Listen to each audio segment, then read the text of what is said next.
దేశంలో black money ఎక్కువైందని పెద్ద note రద్దు చేశారు. మరిప్పుడు చిల్లర కోసం నేను ఎక్కడికి వెళ్ళాలత్తా? ఇంట్లో ఇన్నేళ్లుగా దాచుకున్న డబ్బు ఏం చెయ్యాలి? నువ్వు మార్చిస్తావా?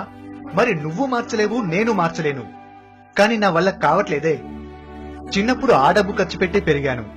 ఈ రోజు కూడా ఆ 1000 నోటుతోనే నీ దగ్గరకు వచ్చాను, నిన్ను చేంజ్ అడిగాను. ఇప్పుడు దానికి చేంజ్ ఇవ్వలేవా అత్త? ఎప్పుడైనా 1000 రూపాయలకు 2 రకాల చిల్లరిచ్చేవారు. ఒకటి 100 రూపాయల నోట్లు, 2 500 నోట్లు. నేను 100 నోట్లు ఇమ్మంటున్నాను, నువ్వు 500 ఇస్తా అంటున్నావు.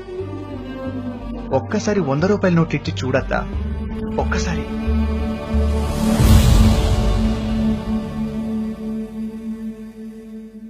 బయటకెళ్తే 500 నోట్లు ఇస్తే వద్దంటారు.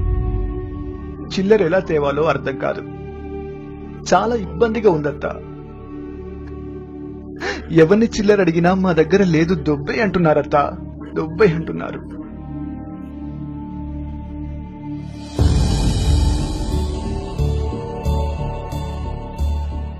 బాగుండడం అంటే పెద్ద నోట్లు ఉండడం కాదత్తా, 100 నోట్లు ఉండడం, చిల్లర ఉండటం.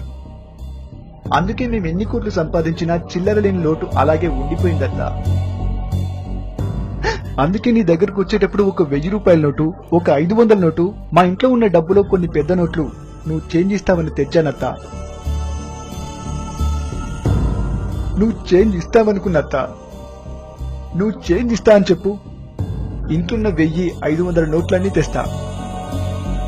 మోడీ గారు పెద్ద నోట్లు వద్దన్నారన్న ఒక్క కారణంతో పొద్దున్నుంచి చేంజ్ అడుగుతూనే ఉన్నానత్తా, అడుగుతూనే ఉన్నా. ఇక చేంజ్ లేకుండా మా వల్ల కాదత్తా, మా వల్ల కాదు. కుదిరితే 100 నోట్లు, లేదంటే 50 నోట్లు. కానీ మాకు మాత్రం చిల్లర ఇవ్వండి అత్తా, దయచేసి ఇవ్వండి, దయచేసి ఇవ్వండి.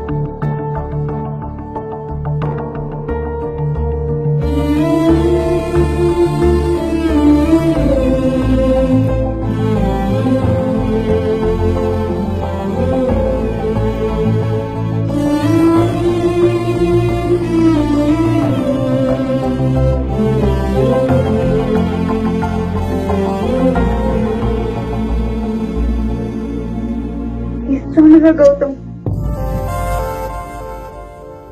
ఒక్కసారి నీకు చేంజ్ ఇవ్వాలని ఉంది.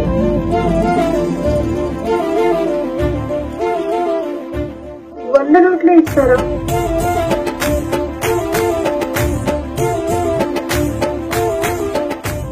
వెయ్యి నోట్లున్నాడు కాదరా, 100 నోట్లున్నాడు గొప్పోడు.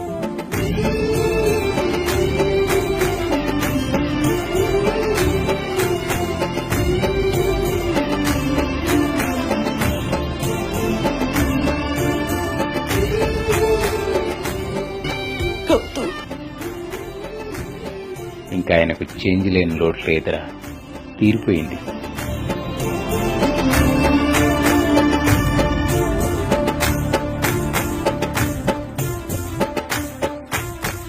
శేఖర్, చేంజ్ ఇస్తాను, 100 నోట్లు ఇస్తాను.